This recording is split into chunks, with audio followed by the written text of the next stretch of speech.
Good evening, everybody. This is Patrick Millikin from the Poison Pen Bookstore in Scottsdale, Arizona.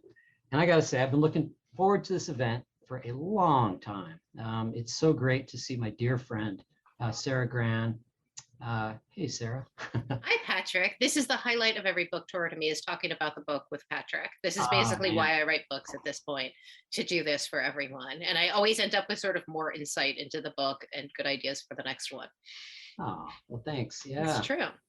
it's, I got to say, anybody from the, who knows me from the Poison Pen knows I'm a massive Sara Gran fan and have been Thank you. forever. I was trying to think about, I brought some of my goodies from home. I see that. Yeah. I think that I might be misremembering, but this is kind of Come Closer, which I've always said is a modern kind of occult noir masterpiece. Oh, thank You you. haven't read it, read it. I think it was George Pelecanos who originally kind of turned me on to the book a number of years ago.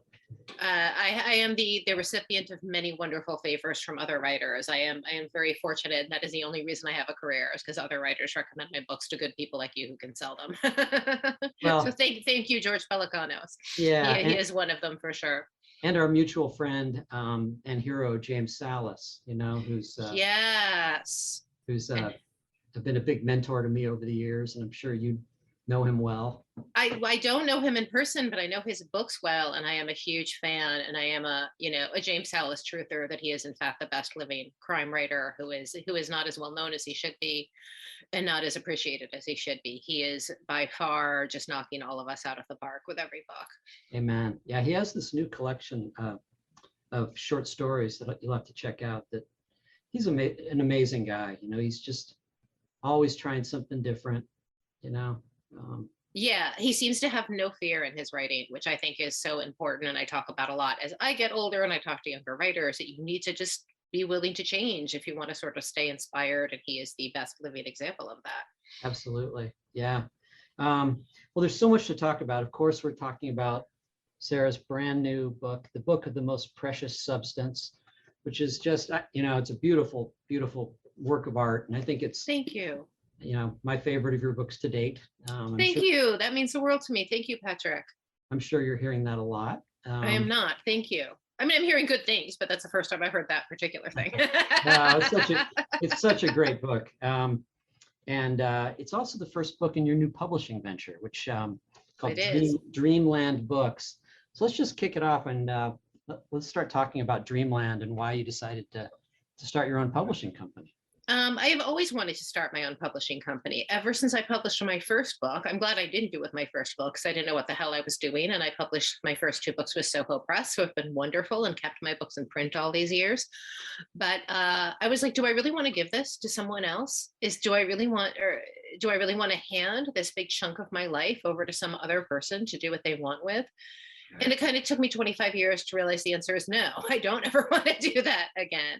Not quite 25 years, a bit shy of that, 22 or 3 years, to realize I don't ever want to do that again. I am old and I am ornery, and I want to do what I want to do when I want to do it. And I've had really good experiences with publishers and really bad experiences with publishers. So there was a lot of incentive and a lot of carrot and a lot of stick, I like to say.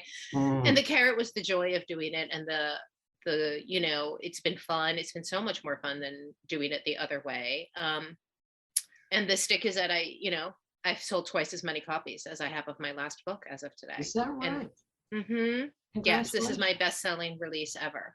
They might all get returned. We all know books in bookstores are returnable, but it's been going extremely well, like exceeding my wildest expectations so far.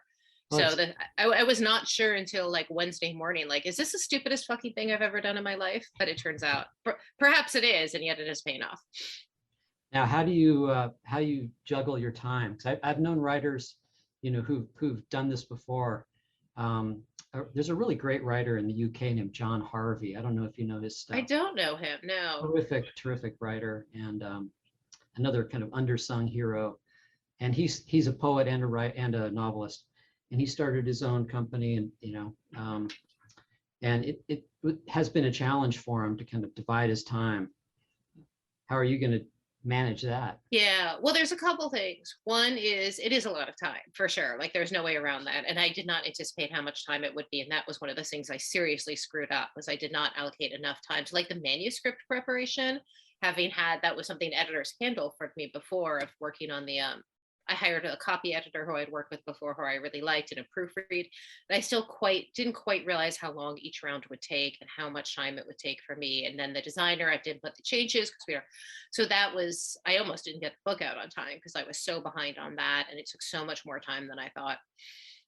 So it is a lot of time. I will also say the last book I published with a big publisher, I did so much myself that I realized there's no way it would be that much more time consuming.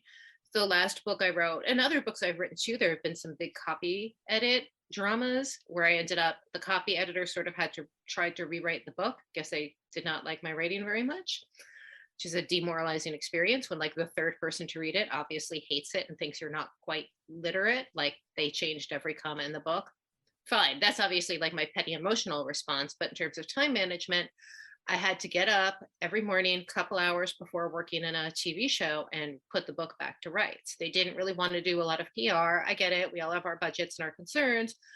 But that meant that I was spending my time doing PR, which I'm not particularly good at. I just hired my own PR person for this book. I did this in the most expensive way possible too, which saved a lot of time. I had done well working in TV the year before. As I was just telling you, my father passed away a couple of years ago and I inherited a little money. And I think he would be really thrilled that I spent it on this. I know he would be really, really happy with this and how it's going. And he had his own business. He was an architect and he definitely would have wanted this for me as well. So I paid people to do a lot of stuff. So that cut down the time significantly and resulted in a better project. I had an amazing publicist who's probably watching, Kathy Damon, a wonderful designer whose name I forgot last night, because you will forget the yeah, Zoe Norvell. When you speak in public, you will forget the weirdest fucking things. I couldn't remember her last name the other day during an event. Zoe Norvell, who is a wonderful designer. I have a couple of people who work for me part-time as assistants, helping out around the house, things like that. And then I also did print on demand instead of traditional printing. And that took a huge amount of time out of it. And I was sort of on the fence about working on the regular printer. Of course, it's a higher quality printed book with a traditional offset printer. Print on demand is digital printing, which big publishers do sometimes use as well. But there is a slight quality difference. There's no denying it. It's not major. Most people won't notice. But if you're a book person like me, or probably like you, Patrick, you recognize, the glue binding isn't quite as... It's funny you say that because I was just going to compliment. I mean, I was just going to say it looks like shit. No. This is the uncorrected proof version. Yeah. And for those of you watching, here's the finished version. I went with a matte cover for the finished version. Yeah, it's really nice. And we just sent all of our copies of the finished version over to Sarah. You'll probably get them in the next few days. Yes, I got a notice, but they're not here yet. Yeah. Okay, so people watching, I'm flying solo tonight, but I can try to put a link in the comments field if you'd like to buy a signed one from us. And if we run out, Sarah's just over in LA, so we'll be able to send some more over to you if you are willing. Yeah. And for all my books, I always direct people to Poison Pen for the signed copies. I should send you some book plates for my other stuff too while I'm mailing you stuff. Yeah. So if people want other signed copies, they can get it because it's my number one place where I tell people to go on the rare occasion someone asks. But yeah, I was very on the fence about traditional printing with a distributor because I can't self-distribute. I live in LA. I can't just like buy a warehouse, and a truck and all those things. As if I lived somewhere else, that would be easy. It would be easier, but still not particularly simple.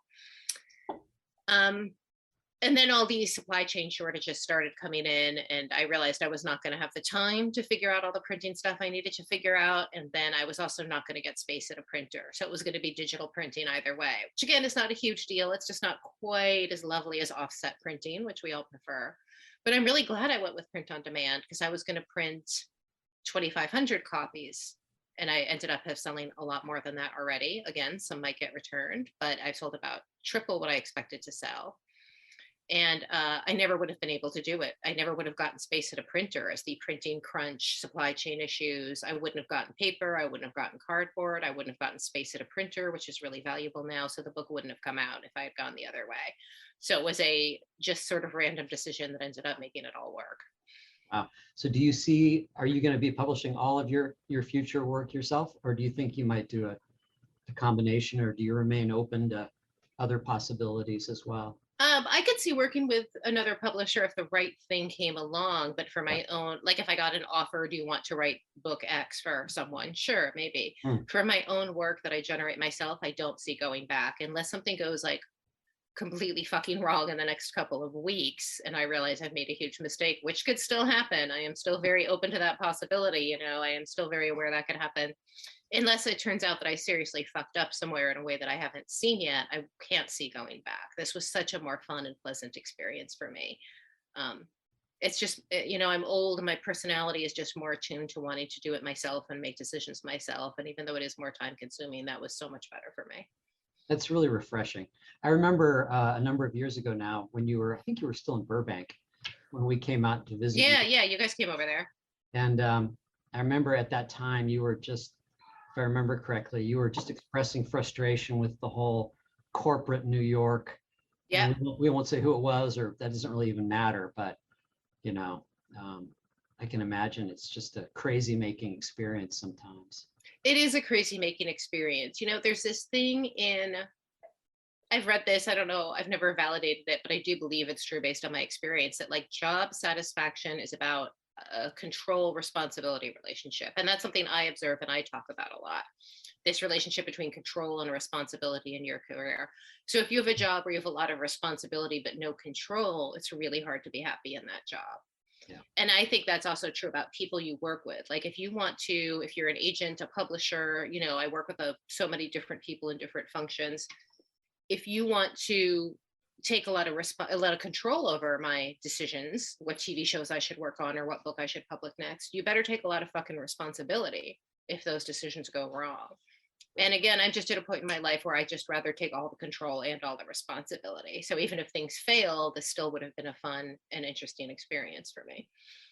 So, I mean, we'll get into the book here. There's so much to discuss, but before we do, going forward, I read somewhere that you plan on not only publishing your own work, but you know, maybe 4 or 5 books from other writers. Have you made any picks yet, or? No, I have not. I wanted to make sure this release went okay and make all my mistakes on myself first. And until yesterday or the day before, I still wasn't really sure. But like I said, if nothing goes horribly wrong in the next few weeks, there's a couple things I have my eyes on. There's a writer I really like, and I see her books are out of print. She is deceased, and I would love to bring those back into print. I was just kind of, should I write her agent or should I wait a couple weeks and see, you know, if I can get in touch with her estate? And I have no publishing plan. I want to publish things that are interesting and things that are cool and things that I like, and more importantly, authors that I like. You know, I want to kind of trust, if it's a writer who I like, even if I have mixed feelings about the book, I trust you. You know, you're the writer and it's your book. You should do it. I should have Salas get in touch with you. Oh my God, that would be a dream come true. I'm doing a small press roundtable with a bunch of people for crime reads next week, and one of them is publishing Salas. So I'm saving it for the roundtable, but I wanted to jump in and say you were living my dream life, publishing Jim Salas. There are so, you know, as we both know, and the people watching, I'm sure know too, there are so many amazing, you know, amazing, talented writers who just never seem to find their audience, or maybe they find us, you know, and maybe that's enough. Yeah. But people also got to make a living. Like it's wonderful to have people admire you. It's wonderful to have, pardon me, these relationships, but it's also really nice to have your books, you know, be treated respectfully. You know, we can't all make a living at writing. So that was sort of just a flip little thing to say, but we can all be treated with respect. We can all be appreciated. We can all be as much or as small of a publishing process as we want to be. Some writers really want to pick their own covers and design their own interiors. And some feel like that's what you're taking your fucking cut for. Go ahead, you know? Right. But we all have the right to sort of a happier work life, I think. I have never met a single writer other than a couple of people who sell really, really well. I won't say I've never met a single writer. I'll say 90% of writers I've met, novelists, different than screenwriters. 90% of novelists I know are very unhappy with their publishing relationships, very unhappy with their careers, and also very unwilling to change. I don't know why. I am never unwilling to change, for better or worse. Well, let's talk about this remarkable book. Is there what's a good way to kind of get into it? I mean, there's so much going on here. I know it's a deeply personal book in a lot of ways, but is there anything in particular that sort of inspired this particular story. I mean, it's really defies any kind of genre classification. It's a lot of different things. Meditation on loss of, Yeah, it was a lot of different things. I had always wanted to write something in the rare book world. I had always liked, like all writers, I love those biblio mysteries, and I cannot get enough of anything that takes place in that universe. Right. I really love that Roman Polanski movie, who is, a shitbird of a person, but a great film director. The Ninth Gate is just a movie I can watch and have watched over and over and over again. Something about that combination of sex and rare books is so appealing to me. And I was talking about it with friends, and I realized a lot of people have a special place in their heart for that movie, even though a lot of people think it is technically a poor movie. I do not. I was surprised at how many people think it's a bad movie. I don't. I think it's a good movie. And that's based on the Arturo Perez Reverte book, isn't it? It is, but it's quite different. Yeah. And even the Da Vinci Code movies, I cannot read those books. Like, God bless Dan Brown and God bless people who love those books, because I'm all for everyone enjoying their entertainment. I cannot get into the books, but I love the movies. I love just this idea of like this fun sort of sexy adventure. Was something that was appealing to me and that I wanted to do. And then being me, of course, I had to put a more morbid aspect into it. My parents were ill. My husband was ill. I was dealing with a lot of just sort of serious health problems in my family, which we don't have to get too much into. Sure. But I wrote a lot of this book just kind of sitting at my parents' kitchen table. I was helping them sell their house so they could move to LA. They both died. It was like the whole thing. I spent all this time helping them move to LA, thinking they would live here and we would have a great life together. Then they selfishly passed away almost as soon as they got here. Totally shitty of them. Very selfish. But that loss was on my mind, and that the overwhelming feeling of being a caregiver for someone else that you cannot be prepared for. There is no preparation for it. And of course, I know parents feel that way when they bring a baby home. I don't have kids intentionally, and I've never been really interested in parenting or what that experience is like. I don't dismiss it. It's just not my area of interest. But when my parents got old and they both started going downhill really rapidly, and all of a sudden I was responsible for their bodies and their lives and their souls. And that is something like a lot of us are going to face. I came into it a bit earlier than a lot of my peers because my parents were a bit older. But I had not seen that represented before, this thing of being responsible for someone else. And in the book, Lily is a book dealer, and her husband is very ill with a sort of vaguely defined disease that leaves him a complete invalid and just not present at all in their life. And that is what sets her off on this adventure. She gets a lead on a rare book that she hopes will bring her the money to get a better life for herself and her husband. Well, it's interesting because she is a writer. I mean, she's an artist herself. Yes. Which, but she, dealing with this loss, she's, had to go out and make a living doing other things quickly. And, one thing I love about it so much is that you really capture the eccentric universe of the antiquarian book dealer. I mean, we're all weirdos in the book business to begin with. Yes, beautifully weirdos, yeah.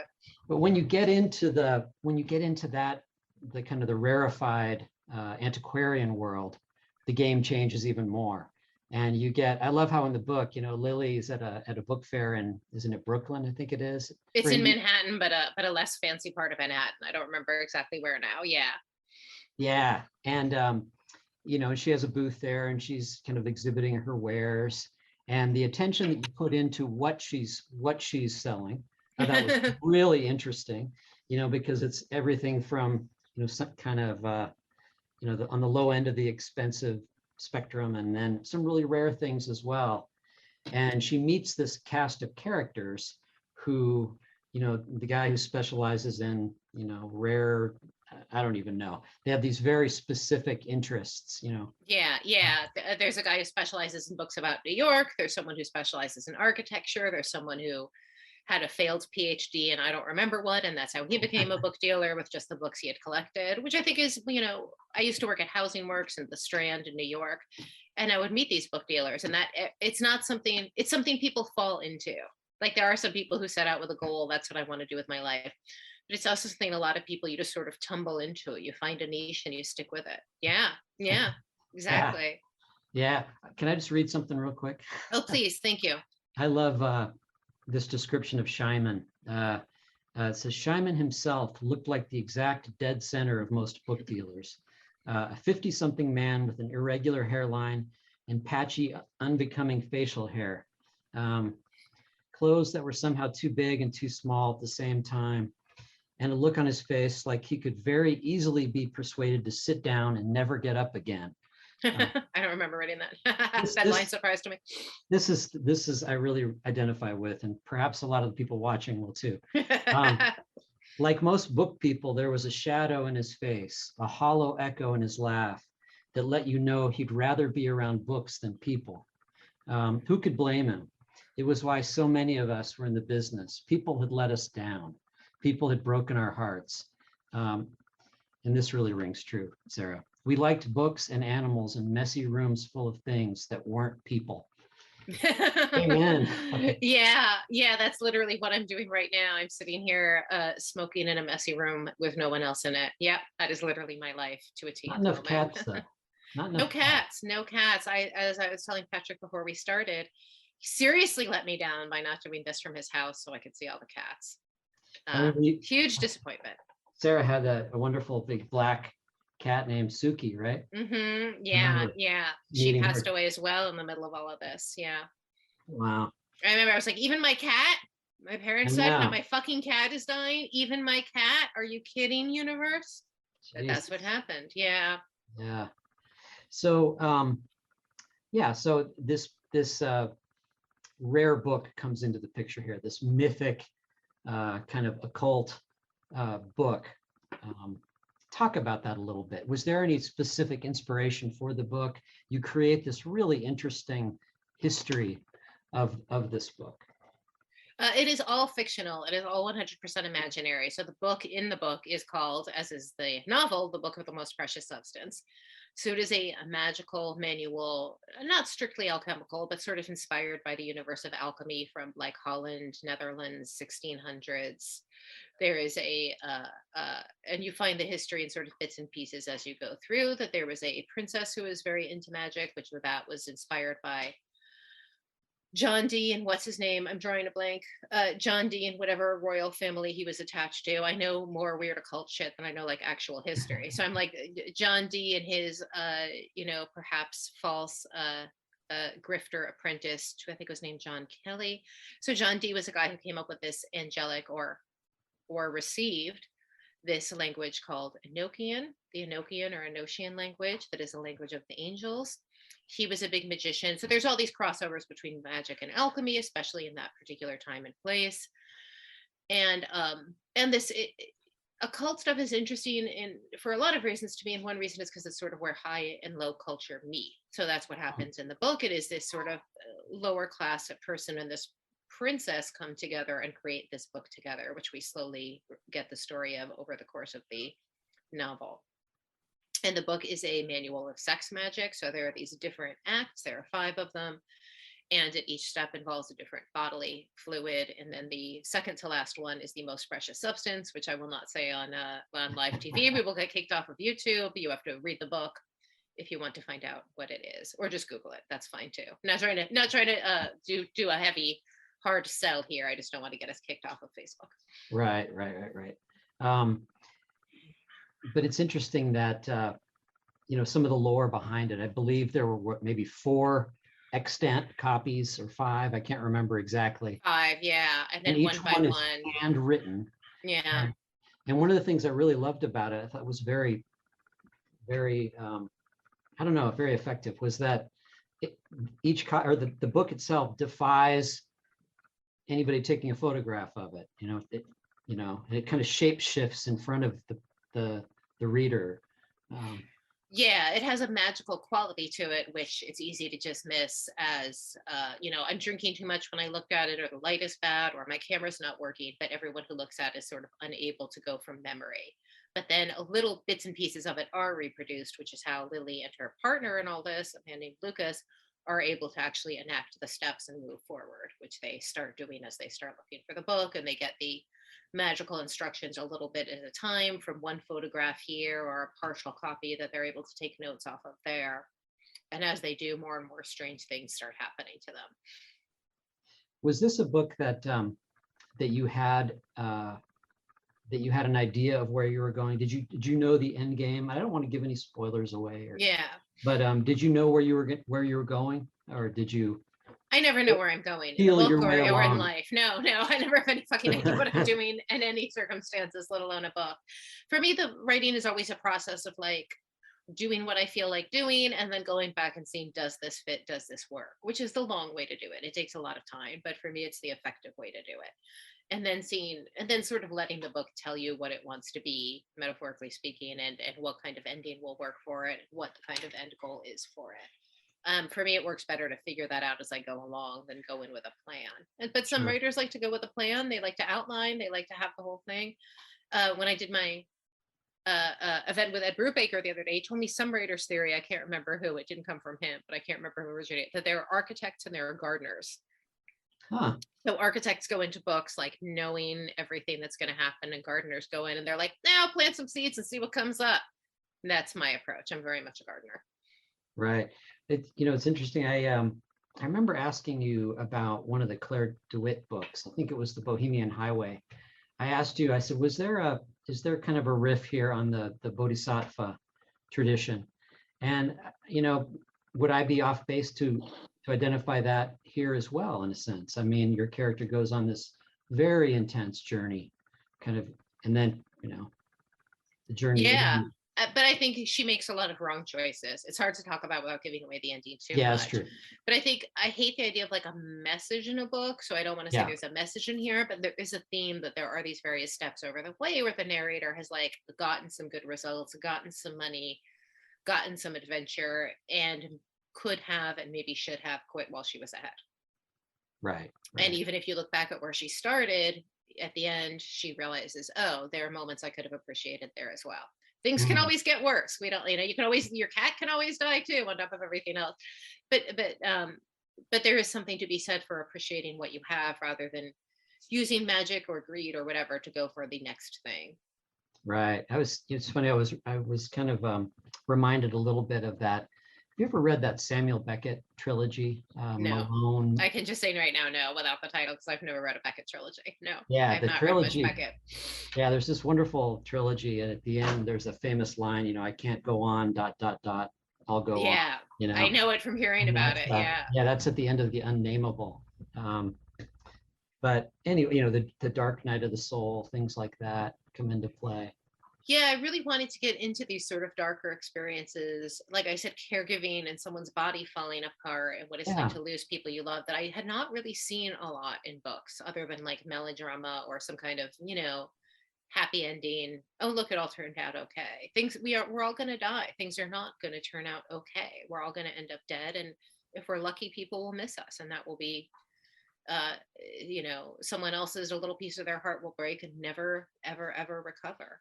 We should all be so lucky as to have that when we die, because the option is dying alone and no one gives a shit, which, is also always possible. It could always be in the cards.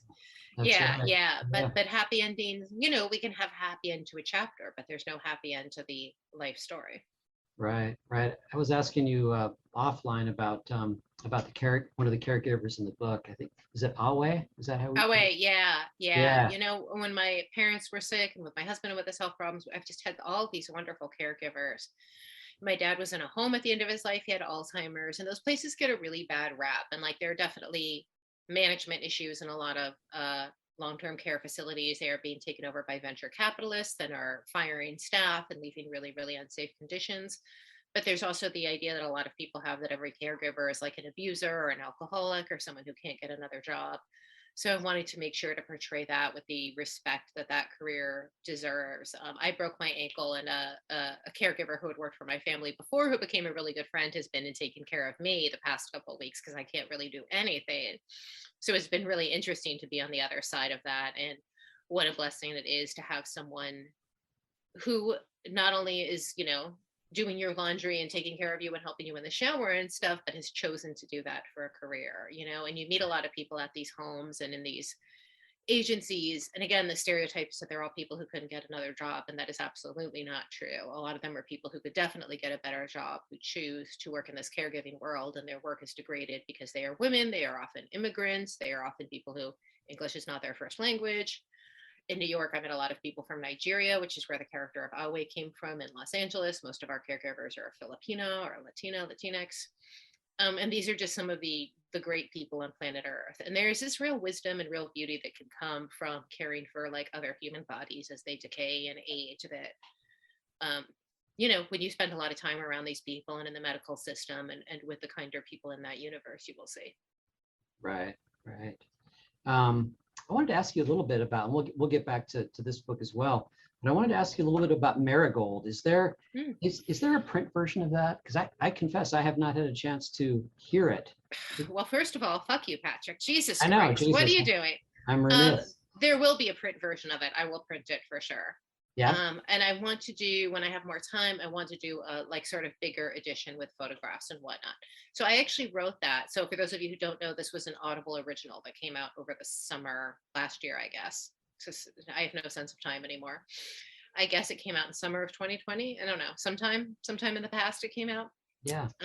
So it was recorded by Zoe Kazan and Jason Culp, two really wonderful actors who really brought it to life. And it is a haunted house story, which I had always wanted to write. So speaking of reasons to open your own publishing company, I had written that as a print book.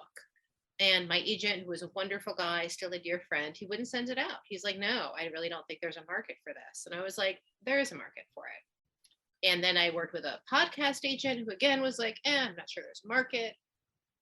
But they sent it to Amazon and I got a really nice piece of money for it. And it sold well and it's out in the world. And I will publish a print edition one day. And I want to do a sort of expanded one with photographs of the house that inspired it.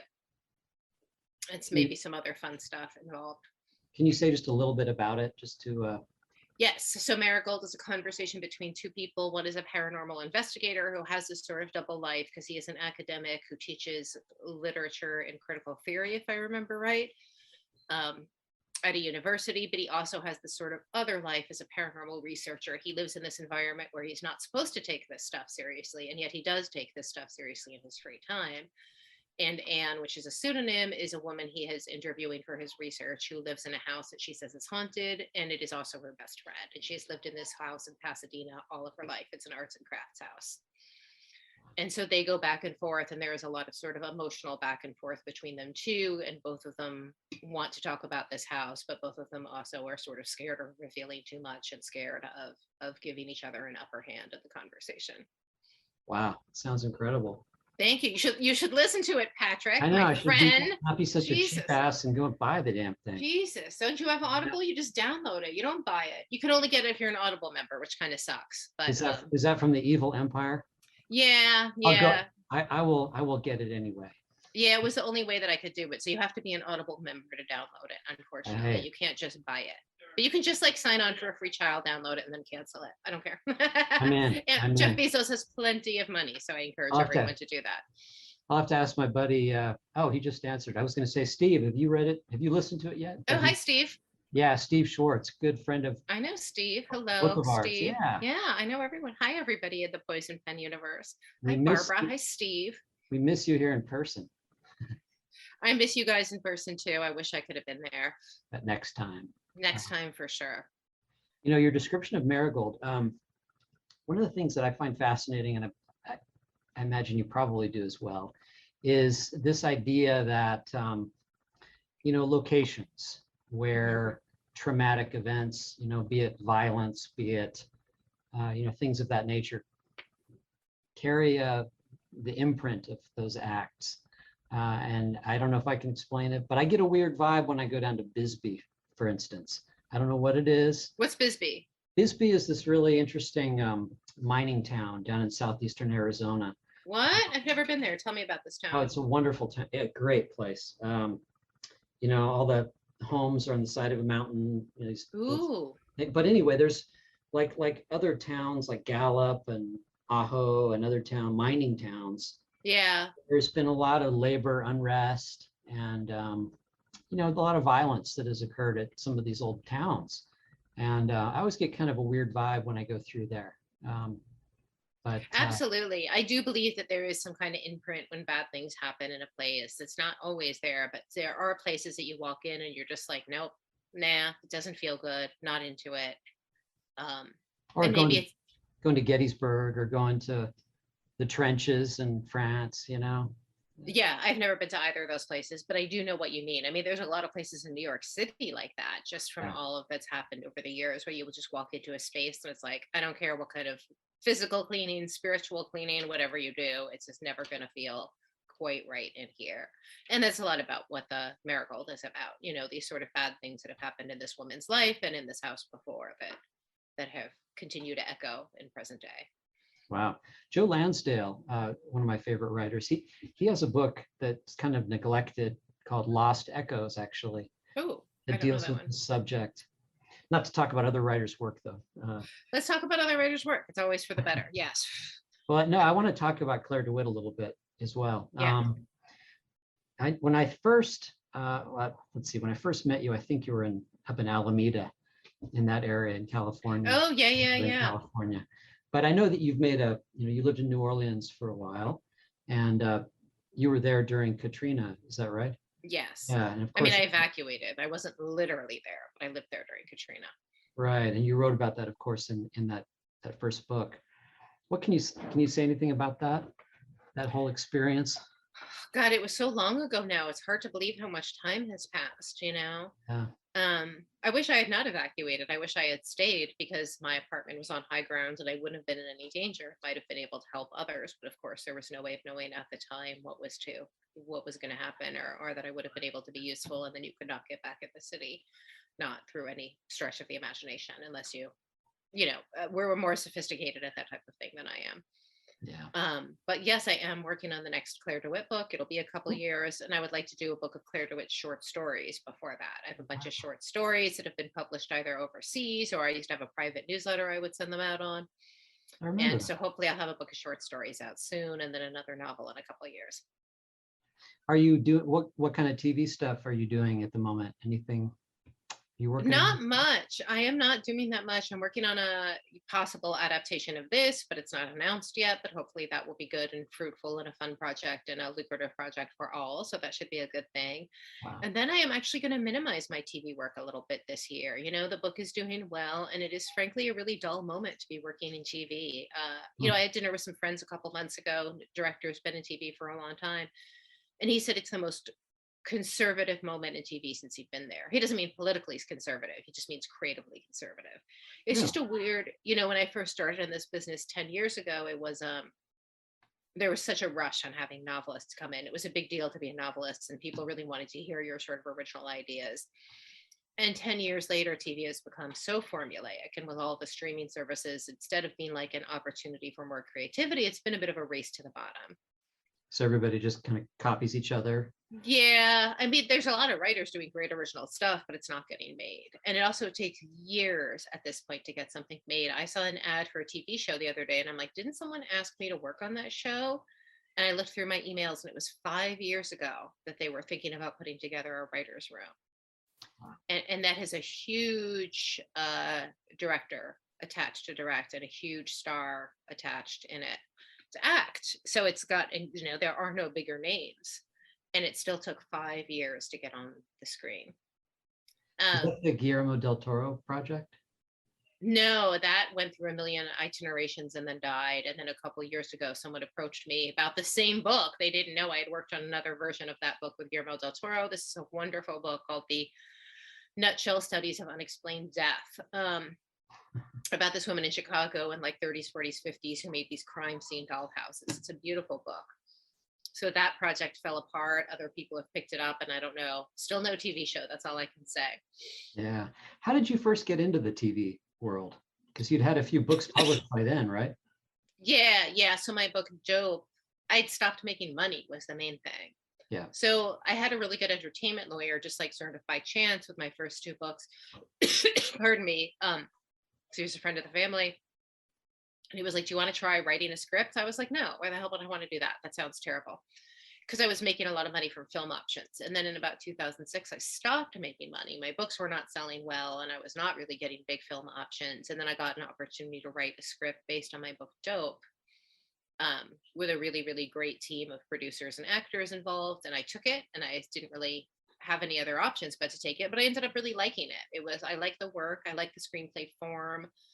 I like screenwriting as an art form. It's interesting. It's certainly easier than writing a book. People get pissed off when you say that because they haven't written a book if they're pissed off to hear you say that. I guarantee you no one who's written a pilot and a book thinks the pilot is harder. It is not harder. It might be more emotional distress because it's a lot more input that you have to take in it. But that was how I got my start, and it was such a great way to start in this business. And, you know, for all my complaints, it's been very good to me. I have a nice upper middle class income, and I have a lot of friends, and it was kind of cool when my ankle broke. I just got so many gift baskets and so many people calling. It's very much a community in Hollywood, and that's a part of it that I really appreciate it. You know, you have this image if you don't work here that it's like this horrible thing, and of course there's shitbirds everywhere. But on the whole, it's just like a community of people working together and trying to get something interesting made and trying to make a little bit of money. So that's the fun part. Wow, that was an unexpected answer. I'm glad to hear you say that, because I probably had the stereotypical assumptions that it was this horrible grind. No, it's not. Like I said, it's just a dragging moment creatively in TV. So I'm going to kind of do as little as possible this year because I'm a little burnt out on the whole universe of it. And then what TV is at the moment, there's not a lot that's great on, and there's not a lot that I want to be involved in. And I did well financially last year because I worked on this pilot that did not get picked up and a bunch of other projects. And then, you know, the tides will turn and people will be looking for cool, interesting shit again. And then I'll work my ass off in that field again while the going is good. Yeah. How is the whole, because you're such a unique writer, and, how do you work with other people? What's a writer's room like with Sara Gran? You can ask someone else that. Ask someone who's been in it for the real. Yeah, I would like to think it's pleasant. I get frustrated. I do get frustrated in writers' rooms if there's someone in the room who I feel is holding the room back or bringing up a lot of objections that shouldn't be there, constantly pitching bad ideas. But on the whole, because I am more experienced often than the other writers in the room, I look at it as an opportunity for like, how can I help this person improve?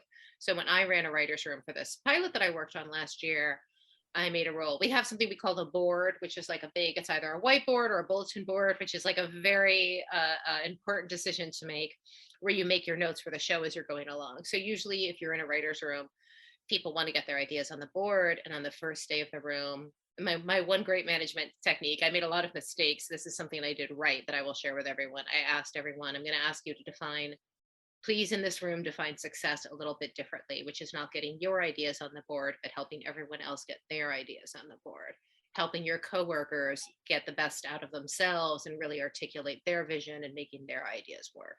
And that actually worked out really well. So that I think is the best way to approach it, is how can I help other people in this project do their best? And how can I make this a huge fucking win from them when they write an awesome script and then reach up to that next level of income and praise? Is there, for all the stuff that you've done, is there a show perhaps that you're most proud of that you've worked on? Southland, probably. Southland? Yeah, which was a cop show from 2000. I don't know when it started, but I started working on it in 2011. I was on for the last two seasons 4 and 5. And I know that there's a big movement against cop shows now that are often called like propaganda. This was not that show. This was a show that showed, we had our main character, Ben Sherman, the wonderful Ben McKenzie, lovely guy, we saw him progress over however many years the show was on, 5 years, I think, from a young, innocent guy to a really bad cop at the end of 5 years. And we showed flaws in the system and flaws in the department, while also showing these cops as human beings who had their own motivations, and they were not simple thugs. They were people with really complicated motivations, some of them really good and some of them really bad, caught up in this really fucked up universe and being asked to deal with things that the people of LA don't want to acknowledge exist, like the huge problem we have with mentally ill homeless people here, which is police are the absolute worst option to deal with that, but there are no other options because our government is falling apart in LA. That's a whole other topic. But, they're dealing with all of these things that other people don't want to deal with, that they know is completely wrong. It always breaks my heart because this is an area where anti-police activists and police could actually work together really well because they are all on the same TV. Like, we need mental health activity. Anyway, we talked about that stuff in the show and all of these complexities around police work and being a police officer. And it was not any kind of propaganda for any team. And it was also just a really well-written and well-acted and well-directed show. Do you think that, when did it end? 2014 or something? Yeah, I don't remember exactly Something when like the last that. season aired. Yeah, 12, 13, 14. is there an opportunity, or is it left? It's an end. Is there an opportunity to relaunch it? I don't think John Wells was a producer will ever relaunch any of his shows, because he also produced ER and The West Wing, and there are a lot of people out there who have offered him. I mean, I don't know through personal knowledge, but just knowing what the TV market is, I'm sure he's been offered many millions of dollars to resurrect all of his shows, and I think he just doesn't want to. But that's just a guess. I've never talked to him about it. Right. Let's see here. One other thing I wanted to ask you was about just about writers, other writers out there who inspire you. We mentioned Jim Salas. Who else do you really love and are inspired by? I will confess, I have read less this past year than any year in my life. I have read almost no books this year. I am hard pressed. I read a lot of nonfiction on the rare occasions that I do have time to read. But my ongoing favorite writers, it's always the same three. Shirley Jackson is always We Have Always Lived in the Castle is my top book of all time, my favorite book of all time. Charles Portis. Have I gotten you to read those books, the Charles Portis I love books? Portis, yeah. Yeah, True Grit. Dog of the South is maybe the funniest book ever written. It opens by him saying how many cubic square feet of books that he has. Yeah. That is perhaps a funny Gringos, which is a dark, weird, but wonderful, wonderful book. And Norwood is the most popular, but it's my least favorite of all his books. And of course, Masters of Atlantis. That's it. That's all I wrote. I think True Grit is just a central American novel. The first line and the last line of that book have got to be the best. Yeah. Some of the best lines ever written in the English language. And I used to remember them by heart, but I will fuck it up if I try it now. But I think the last line is like, time just gets away from us. I think that's it. The first line is something like, when I was 14, I went out to avenge my father's death. People don't believe now that when I was 14, I went to avenge my father's death by the coward, and then she goes, I do not say it happened every day. Right. And he just passed away, right? He did just pass away recently. Yeah. And he just had I wonder if any like posthumous stuff will come out, because he just had no connection with the literary world or the publishing world. He didn't grant interviews. And apparently he was very friendly and nice about it. He just didn't want to be part of that universe at all. Wow. So for me, it's Shirley Jackson, Charles Portis, and Raymond Chandler. For me, those are the three that I always come back to, that I can always read again, that I am always inspired by, and I always, aim for in terms of my own quality, which I will never be as good as them. What's your favorite Raymond Chandler? The Long Goodbye, definitely. What's yours? Of course. Yeah. Long Goodbye. Yeah. There's like it makes no sense at all. It's like some guy falls out of a car in front of a bar. Then somehow it's a mystery. Like, what? Huh? Did someone hire you? Is something what? It's it's one of those great California novels, because it captures the weird, surreal nature of California. It really does. Anybody has ever done it, I think. And that's another great first line. Right there in the book. I saw Terry Lennox, falling out of the car. I can't quite remember it. The club is called Dancers. Right. Yeah. But it immediately from the first line captures that surreal quality in California. Living in LA is like a dream where someone you saw on a TV show when you were 12 pops up, because they're actually like there in Whole Foods. When you go to Whole Foods in LA, you're like, I know that guy from somewhere. Oh, there's one particular Whole Foods in the Valley where every time you go there, you will see like, that guy was in a band. Oh, that girl was on that TV show. I mean, I don't mean to knock these people. It's just their lives, that they had a brief moment of fame, bought a house in the Valley, and now, they're just doing their grocery shopping. Did you happen to read, there was this great memoir. It was called Lowdown, I believe. No, I don't know that. It was by the daughter of Steve. I know you're watching this. Help me out, man. It was a jazz musician. Steve. Look it up. Steve, you'd love this if you hadn't read it too. It's this memoir of the daughter of this jazz, I want to say he was a pianist, but anyway, she grew up living in this dilapidated hotel in Hollywood, like in the 70s and 80s. And she writes about her childhood there. And think about how fascinating that would be. And she says all these, golden era 20s and 30s washed up has-been actors, we're living in Hollywood in these derelict apartment buildings, and it's like, wow. and she writes about that. There is a surreal quality to seeing these people. And people have better agents and lawyers now, so they do a little bit better. So like that person you see who was on the TV show for 12 minutes in the 80s actually probably has some money in the bank and owns a home. Yeah. As opposed to the actors from the 20s and 30s who just got fucked, I guess. Right. Yeah. But there is that weird quality of like fantasy and reality overlapping and going to the studios and seeing them film and all that, which I love. And there is that's sort of, not to overuse the word occult, but there's always been an occult underbelly about Los Angeles. Oh man, I've always wanted to write about that. There's Builders of the Inditum. There's the founded by Paul Foster Case, which is in Island Park, which is an occult organization that goes back to the 20s. There's all the Manly P. Hall stuff and the Philosophical Research Society and Los Feliz. And I've always wanted to get more deeply into those, investigating those organizations and seeing what there's about. So people sort of have this idea of LA as having this new age fruit bat flavor to it, which I love new age shit. I'm all for, expanding your consciousness a bit. But there's also this long history of occult interest here. And I think people often forget that like actors and directors and writers are creative people, and creative people are into weird shit. And that is, I say this all the time, something that is often like the modern era sort of beats out of us. There's this idea that writers and other creative people should be just like everyone else. And it's like, but we're not doing something just like everyone else. And I don't say that to be self-important or pretentious. I couldn't do what most people do. But if you want to have that huge imagination that can allow you to bring a character to life on a page, or if you're an actor in your own actual body, you're going to be interested in weird things and in the boundaries of consciousness and the boundaries of reality. You are hopefully, if you were doing any kind of creative work, a curious person with interest in the universe around you. So it's a real natural fit in LA for there to be all these unusual religious movements here. And the kind of intersection between all that in early LA and the rise of the hard-boiled tradition, I think, is a fascinating intersection. You're going to have to cut that out from the interview, because I think that should be my next book, and I don't want anyone to know it was your idea. So fuck, this is live. But when you do it for the archives, cut that part out, because that's a really good idea. I'm totally stealing that from you. Sorry. Hope you weren't going to do it yourself. It's mine now. Yeah. Sorry to hold everybody hostage for going off in these weird directions, but what the hell? What they're here for.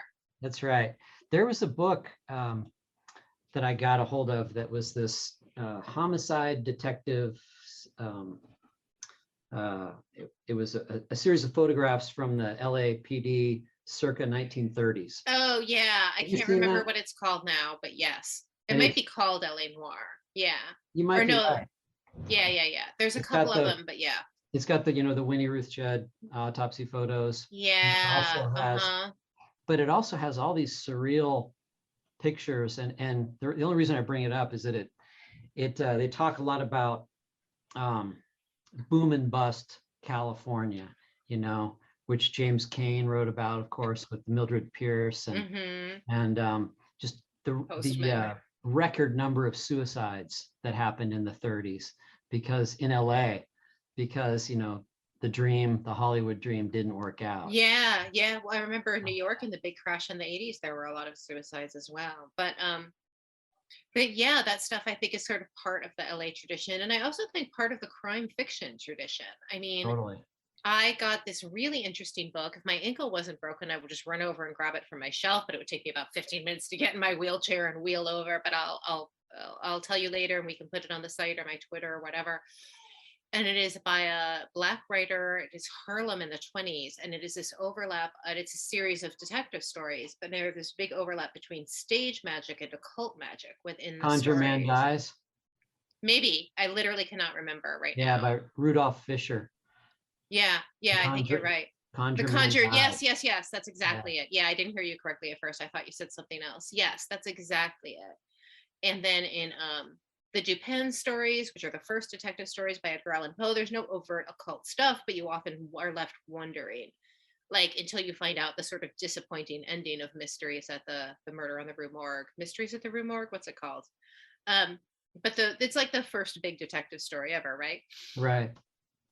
you're really like, was it something supernatural at various points? It was an orangutan. It's like the worst fucking ending of any detective story ever. Sorry if you haven't read it yet, beloved audience.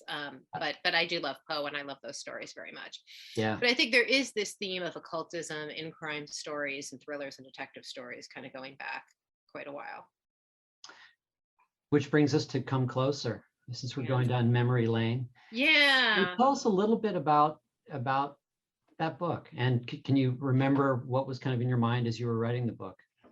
That one was kind of like this one, and that it was a bunch of things I had always been interested in that sort of came together, and I had been scared of horror movies and been scared of these like classic genre tropes, which I realized would make them a good thing to write about. So that book is about someone who is in fact possessed by a demon. And that book, I like to tell the story not to be self-aggrandizing, although that is a good pastime and a wholesome hobby for me. But because I also know a lot of writers are always kind of watching these things, and I like them to know when that book came out, no one really wanted to publish it. No one had any enthusiasm about it. And now 20 years later, it gets more popular every year. It has been 20 years of like sales going up a little bit every year. It got like 3 reviews, I think, when it came out, and sold maybe 2,500 copies or something. If that, I mean, I would have to really dial back and see, I don't remember, but certainly not more than 5,000 copies, and maybe closer to 1,000. And every year since then, it's sold a little bit more, and it seems to just find more of an audience every year. And I could not be more grateful. It's like a very life-affirming, positive thing that happened with that book, that people did not really get it at the time. And first, it was like other writers who got it, which was very meaningful to me and very flattering. It was really other writers who kind of kept that alive and were like, no, you got to read this, you got to check it out. And people like you and some of the other booksellers who have been so incredibly generous with me and kind with me.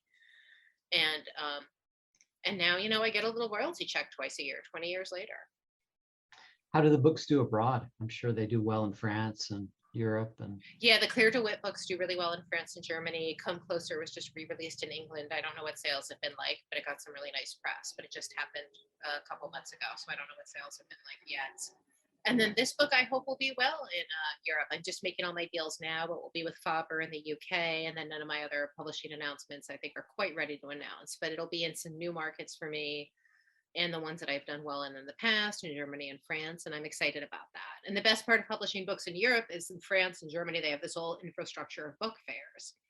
So they will fly you over and send you to the book fairs, and even sometimes pay you a little bit of money to show up, but you get all your expenses paid. And it's a great way to travel because you have like people with you to help you navigate. I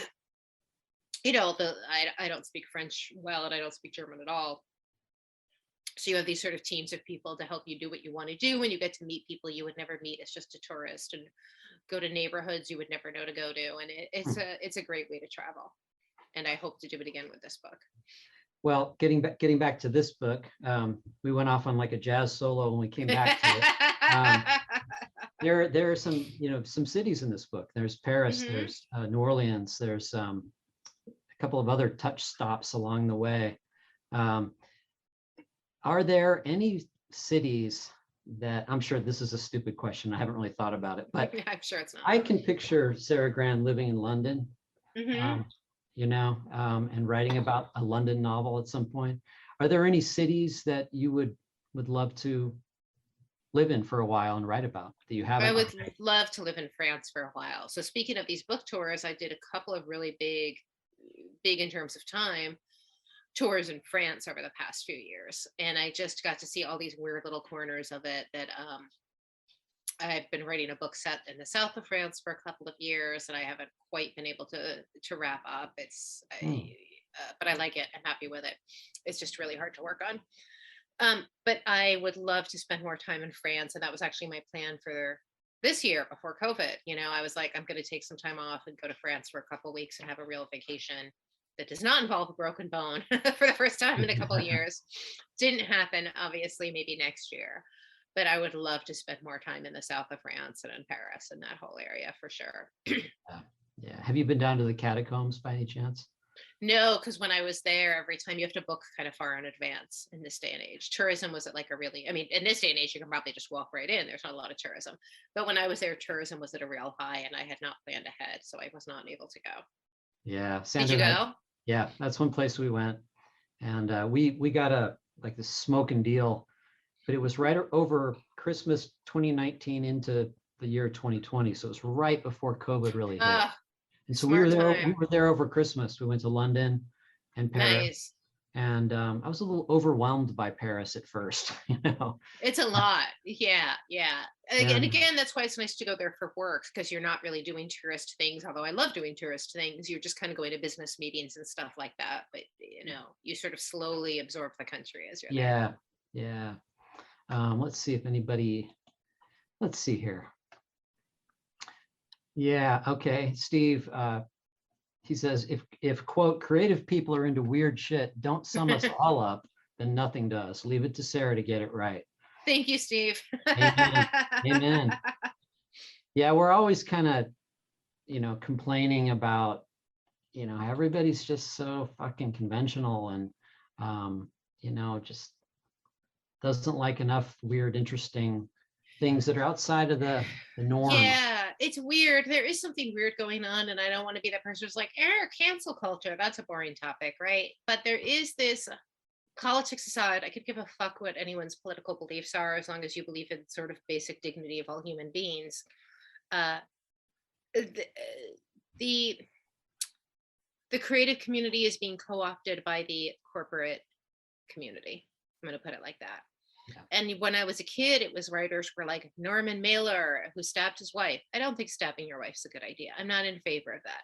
I am in favor of a community that makes room of different kinds of people. There's got to be some golden mean in between the 70s, when a certain type of well-off white male writer could do whatever he wanted. Everyone else just wasn't publishing at all, pretty much. And now where it's like we're all expected to be good little girls and boys and normal people and have houses and 401ks. And I did a podcast earlier this week, and I was talking to a really nice young guy, and he's talking about his creative projects. And you were supposed to recommend something on the podcast. But you're supposed to recommend like a book or a TV show. And of course, being sort of a schmuck, I didn't want to do that. And I was like, I'm going to recommend you don't clean your house. I can show you my very, very messy, well, you can't quite see from here, my filthy apartment. Anyway, I'm not getting you a good view because I have this blank wall here, because this is the only not filthy part of my apartment here. You can't write, 3 books and 3 scripts a year and live in a spotless home and be a good little girl all the time. That's not going to work. You're not going to create work of meaning, and you're not going to create work at all. And I'm always telling people, let the dishes sit in the sink and write your fucking book. That is how you are going to end up with, or if your priority in life is a clean house, keep a clean house. There's nothing wrong with that. And I'm not trying to judge it, but I'm just trying to remark that there is this cultural constraint that artists are now supposed to be these sort of normal people with normal lives. That doesn't work. Something has to give somewhere. So either one spouse does all the creative work and the other spouse does all of the everything else, or you make sacrifices to keep up a pretense of normalcy, which is not necessary for anything other than your corporate, people who write your paycheck. Right. Do you think, this might be facile to say, but do you think that a lot of this has to do with this social media absolutely worldview of, you think? Yeah, that's why I left social media, because I'm on Instagram, but that's a little bit different because I don't really talk to people. I just kind of post my pictures, and then when I have a book to promote, I do that. And I have a Twitter account for the publishing company, but I have a lovely assistant who runs that for me. I rarely hop on the Twitter. Every once in a while I do. But absolutely, social media is a confining force. And again, I like Instagram. It's fun, but especially with the photos. Like, you see writers have photos. I'm writing. Here's a photo of my desk. Well, I'm usually writing in like dirty pajamas, hunched over my computer. It's not photogenic. It's not good visually, and I'm a vain person for sure, like everyone is. But you cannot be this sort of perfect Instagram corporate, what you're supposed to be, and also have this really, really rich creative life, unless you are wealthy enough to pay a lot of people to do a lot of things for you. And that has its own dissatisfactions. We always think people are lucky if they're in that position, but it is not necessarily a position of luck. It is a position of being so overstressed, you have to outsource much of your life in order to keep up what you feel like you need to keep up. So there is something odd, and especially in big cities like LA and New York, that used to be so, again, a lot of the radicalism in the 70s was a sort of fake radicalism of, to go back to the Norman Mailer example, who I think is a brilliant writer. I love his work. But there's nothing radical about a man beating up his wife. That's actually the oldest trick in the book. There's nothing particularly interesting about that. But there's also, I don't know. Like I said, there's got to be some in between that and what we have now, which is you have to sort of have the right ideas and have the right facade and wear the right things. And we're all in on the same little jokes on Twitter. I don't dig it. I don't dig the conformity, which I will tell you another one of my all-time favorite books is a Nelson Algren book, Non-Conformity, which I know I've talked to you about many times. And he wrote about a really similar effect in the 50s. And I always say it is just like now. It is not that different now. Actually, you know what? I don't know that book. I feel like I always talk about it, but maybe not to you. The one Non-Conformity by Nelson Algren. The one that you turned me on to that I'm always going to be grateful for is I think it's the little book on the human shadow. Oh yeah, the Robert Bly book. That's another really good one. That's another all-time favorite of mine. The little book on the human shadow by Robert Bly. Yeah, that is another one that I constantly recommend and read over and over again. But in this Nelson Algren book, again, it's just right there out of reach. And if my ankle wasn't broken, I could go get it. He talks a lot about being a writer in a time when there was this really corporate conformist air in New York in particular, but in America in general. And he wants to fight against that. He wants to do something that is more meaningful. And he hangs out with a different kind of person. He was from a lower income background in Chicago, and those were the people he wrote about, and those were the people who he lived with. And a true and accurate rendering of their lives in the poetic translation of a novel is not going to be a nice particular thing, you know? And he wrote about people who he knew, who he spent time with, who were prostitutes, pool sharks, drug addicts. Of course, he's most famous for The Man with the Golden Arm and Walk on the Wild Side. And he refused to become the other kind of writer. He stayed very true to himself his whole life, from all that I know. And he wasn't a perfect person by any means. There's stories of him being pretty awful to Simone de Beauvoir, his lover of many years. But non-conformity, he stands very firm on this idea that you cannot let yourself be pushed around by the conventions of the moment. You have to stay true to something inside yourself if you want to create meaningful work, and that will not win you a popularity contest. And that is a book that I have often turned to in my dark moments of my life and my career, to remember that someone else has been here and saw through all of this. Right. I can't believe I haven't asked you, we're almost at the end here, but talk about the challenges of writing about sex. It was a good challenge. Yeah. And so there's a lot of sex in this book, and there's pretty much no sex in any of my other books. And I was like, I want a new challenge. I want to do something I haven't done before. You know, I felt like I had the confidence as a writer to do it and the confidence as a person to do it. Now that I am of a certain age, I am 50, know that I could still, and again, I was just saying, oh, you shouldn't care what other people think. And now I'm going to confess an area where I have cared what other people think. It's not like I wanted to do this earlier, but I held back. But right. I did feel sort of freed up by the idea of knowing that it is not something people would hold against me or try to pigeonhole my career or get weird and gross with me about it. Which, if you're a young woman writing about sex, you can only fucking imagine what a nightmare that would be. Yeah. And your mind, it's fine. No one cares. No one's going to think about you doing the things in the book. No one gives a fuck. But also, I wanted this challenge of doing something I hadn't done before. I wanted to do something that I had not set out to before. And it's a really integral part of the story. I mean, the story is very much about this woman coming back to life after this really dark period in her life. And part of how she does that is through sex. Right. And then, of course, the as I said, the most precious substance, I cannot tell you on YouTube. You have to Google to find out what that is. Yes. And there are five steps outlined in the book. Yeah. Yeah. You can use your imagination to yes. They're various bodily fluids. Yeah. Right. There's a really magical, very intense, dreamlike scene towards the end of the book, I suppose, where she goes out into the country, French countryside, into this surrealistic estate with these women. I don't know. I don't have a question. It's just more so that is one of the few things in the book that is based on something real that I don't have firsthand knowledge of. Sadly, I wish.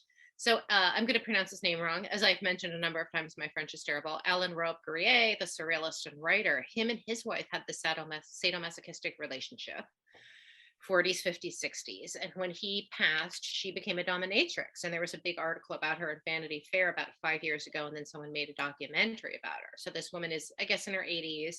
she lives with a couple of other women, and it's not quite clear what the nature of the relationship is, other than they're all very close, and they fulfill these masochistic desires for people through these rituals in this incredible house in France. I don't know if it was South or where in real life. So that was actually the inspiration for that part of the book. I should link to the real thing on my website somewhere, because a couple people have asked.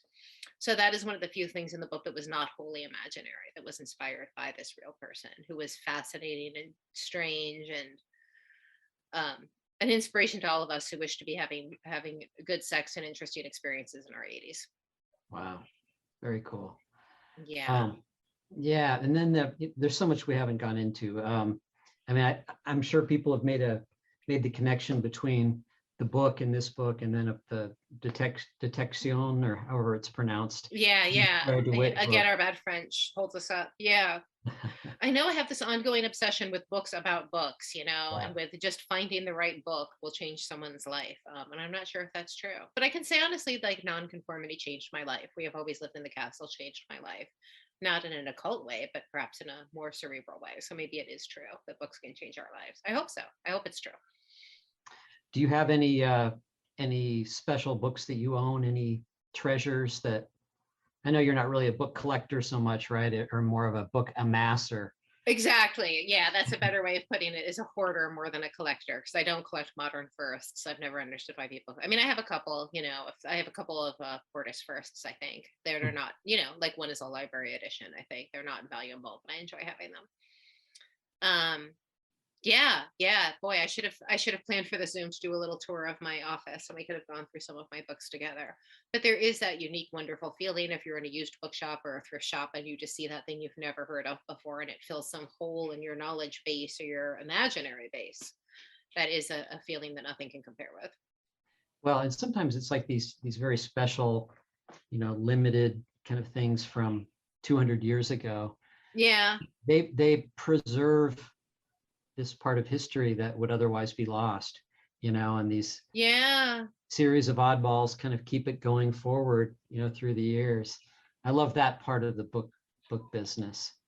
That really is sort of the privilege, and that's another thing that's exciting about being a publisher, is to think of being part of that chain of oddballs, that chain of people who is keeping this sort of secret religion of the universe of just cool, interesting shit alive. That is a real privilege to be a part of. Is there any, and then we'll kind of wrap it up, but is there any plan to do like a super deluxe edition of? Yes, there is, which I have not had time to, but that's what I want to do. And I will talk to you about this off the Zoom as a bookseller, because of course I would love you guys to carry it. If I ever have the time over the next couple months, I do want to do like a limited edition hardcover of the book. That is definitely cool. On the agenda of my never-ending agenda of things I don't have time to do, but I hope to. And again, like I said, I'm really happy with how this book came out, but it is print on demand, and I really want to do a really nice hardcover edition. Sweet. And I think it could be, a lot of fun to be had with that, and designing it, planning it, and executing it. It would be something really fun. That would be awesome. Yeah, and maybe even a couple. Like that would be the dream, is to do like a couple of limited editions of a hardcover. 5 different editions. Yeah, I know. Wouldn't that be awesome to do 5, like the 5 steps? It would be really cool. And you would have to hand write the text. Someone would, not me. Someone who has legible handwriting. A young person could do it. Yes, exactly. But there are a lot of fun things I would love to do with it if time and finances permit. Right. Well, Sara, my friend, it's been always a treat to talk with you, and congratulations. Likewise. Thank you so much. I am so grateful for you and everyone at the Poison Pen for hosting these events and selling my books and letting me be the fucking lunatic I am. So thank you so much, Patrick. You bet. Thanks everybody for watching. Thank you. Thank you, mysterious people on YouTube and Facebook. Thank you. Hello. We hope you're enjoying our programs and podcasts with authors. We'd like to expand them, and your help would be appreciated. Please make a donation at poisonedpenfoundation.org. 100% of the proceeds will go to help connect authors with readers in this difficult time. Thank you.